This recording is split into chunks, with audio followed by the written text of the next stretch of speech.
Tape 3, February 22nd, 1996, Charlotte Farkas.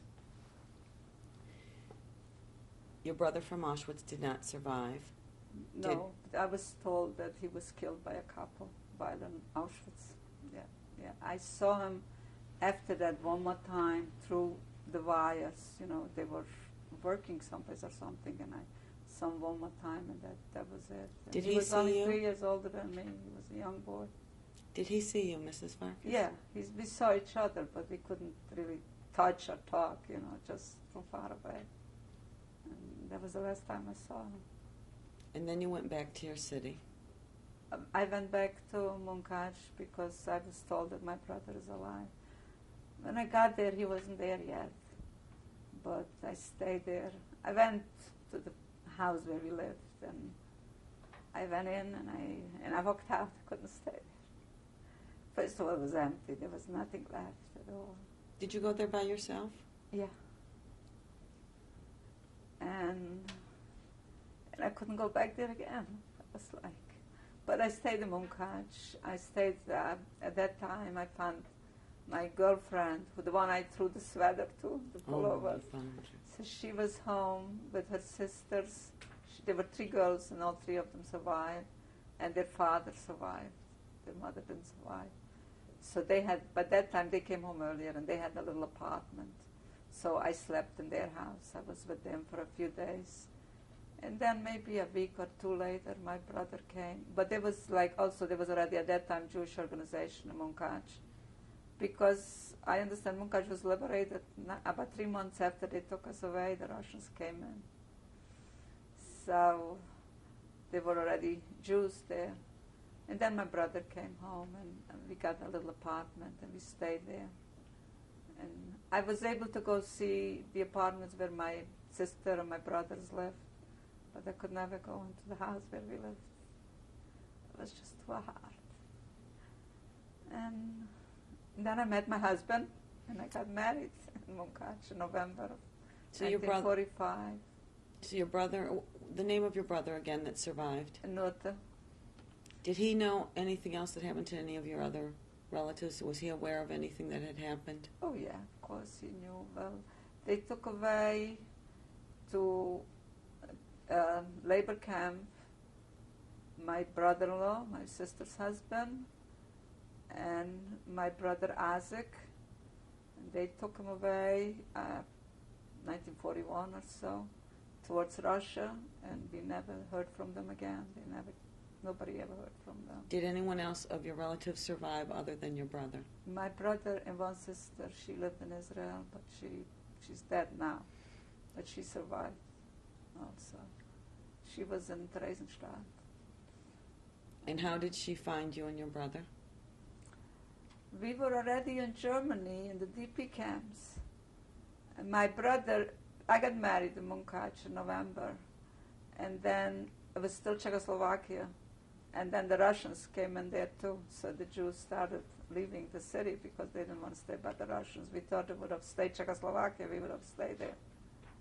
So we smuggled the border already, but my brother didn't want to go. So what was the date that you got married? My husband was already married, so the 2 of us. But a lot of Jews ran away already from Munkaj because they didn't want to stay with the Russians.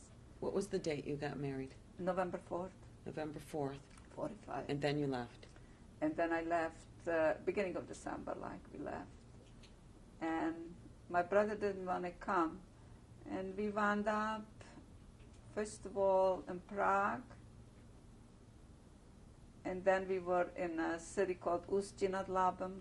My husband worked there in a factory. What was your husband's name? Chaim Farkas. And then I heard from my brother. From there we were waiting. We were in Prague, and we were waiting to come. We went to Germany, back to the DP camps, and waiting to get to America.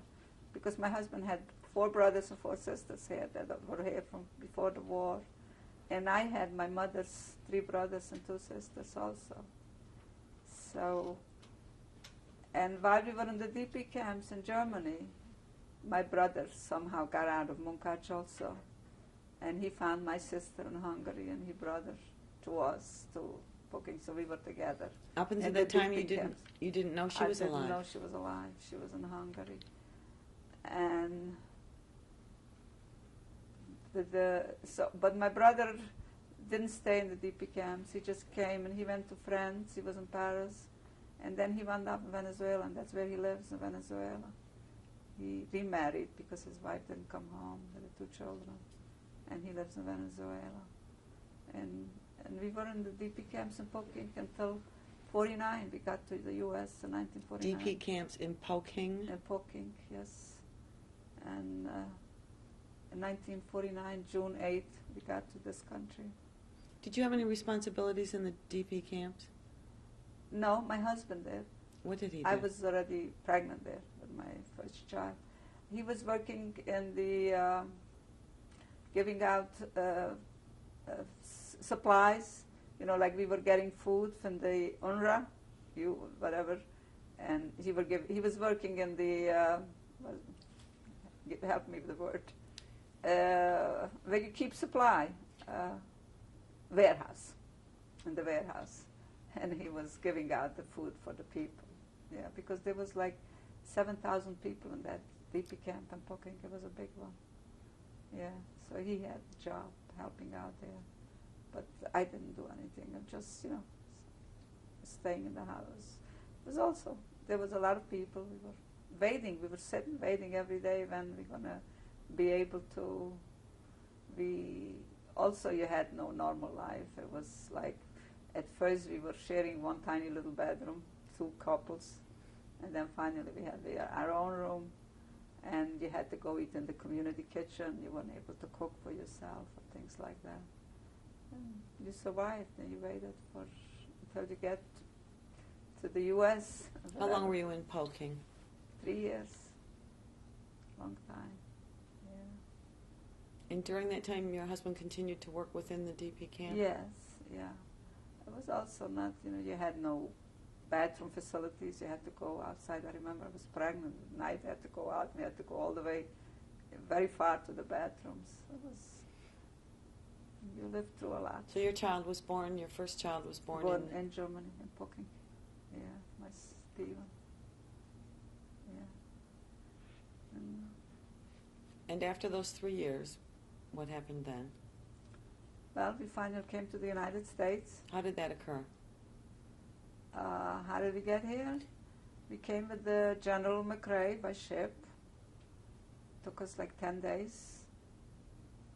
And like I say, my husband had family here, so we wound up with my sister-in-law for a little bit. In what city? In Brooklyn. And then we got an apartment. My husband was working, his first job was working as a busboy, one of the cafeterias. And I was pregnant with my second son at that time.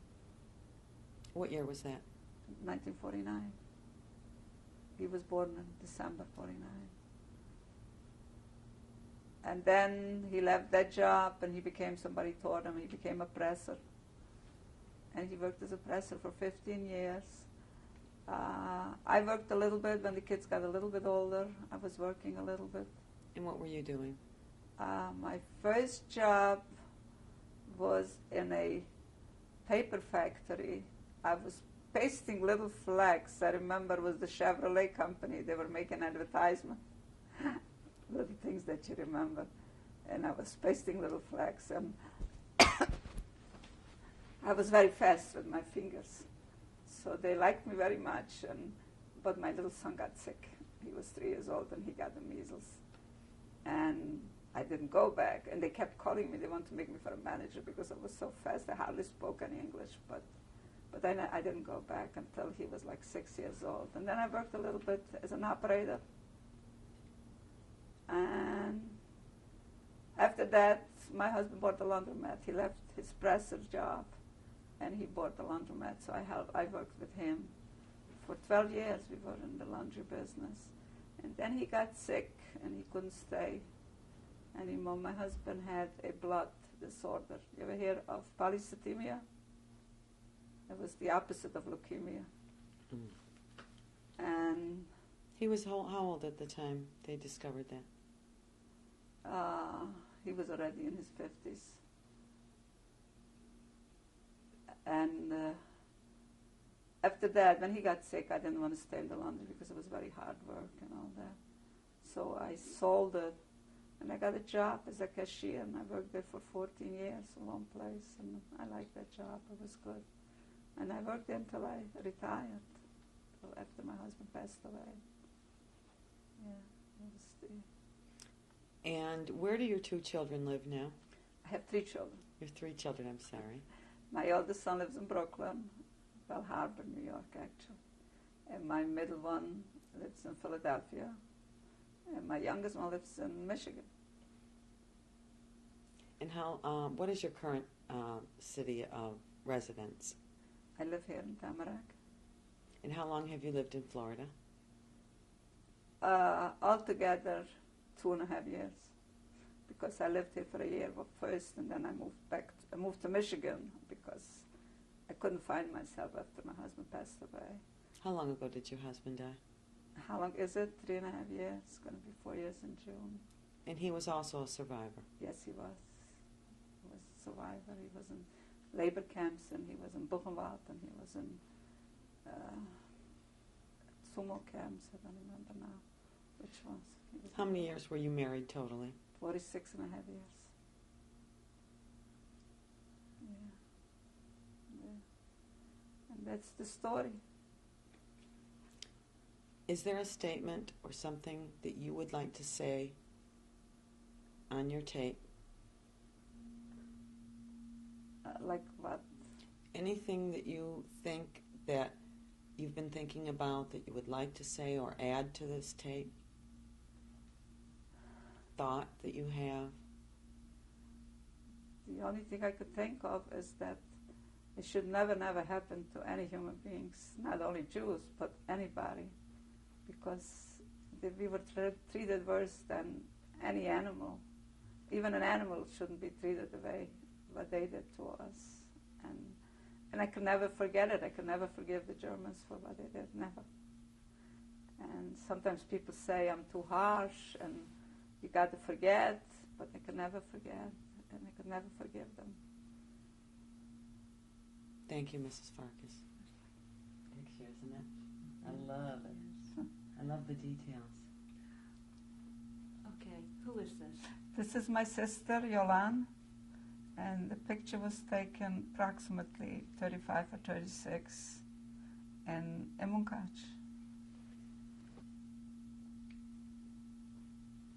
Please identify who is in the picture. Okay, this is my oldest brother. His name is Moshe, and this is taken in the Czech army. He was a soldier in the Czechoslovakian army. Where the picture was taken, someplace in Czechoslovakia, but I don't remember what city it was in. What year? The year is approximately around 33. Where he lives, all that. Mm-hmm. Okay. Please tell us about this picture.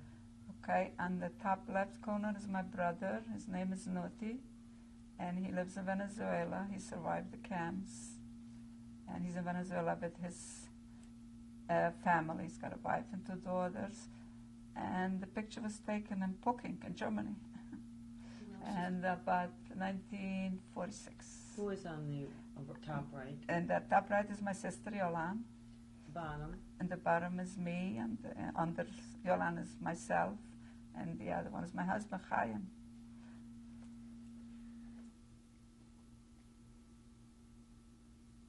Please identify this photograph. Okay, this is my sister Yolan, and this is her second husband, Salenberger. Her first husband didn't survive, did not come home. And this picture was taken in Israel. They both lived in Israel and died in Israel.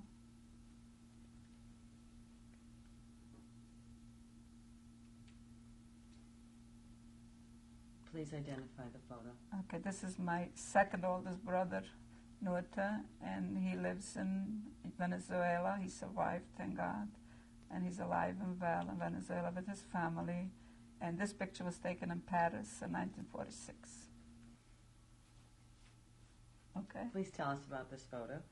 Okay, this is my wedding picture. It's my husband and myself, and that was June 4th, 1945. And it was in Munkac. Please identify this photo. Okay, this is my brother, Nuti, and his wife, Lottie, and his two daughters, Rachel and Judith. And this picture was taken in Venezuela approximately around 53, 54. Okay. This is a picture of my oldest grandson, Jonathan, his bar mitzvah picture. And this was in 1983. And on the left side corner is my youngest son, Daniel, and his wife, Becky. Next to him is my middle son, Ronald. And underneath him are his two sons, Michael and Jeremy. And then is my daughter-in-law, Frida. She's the mother of the bar mitzvah boy. And next to her is her husband, my son, Stephen, and Jonathan, my grandson. And underneath is Jennifer, my granddaughter. And next to Jennifer is my middle daughter-in-law, Marilyn. And on the right corner is my husband and myself.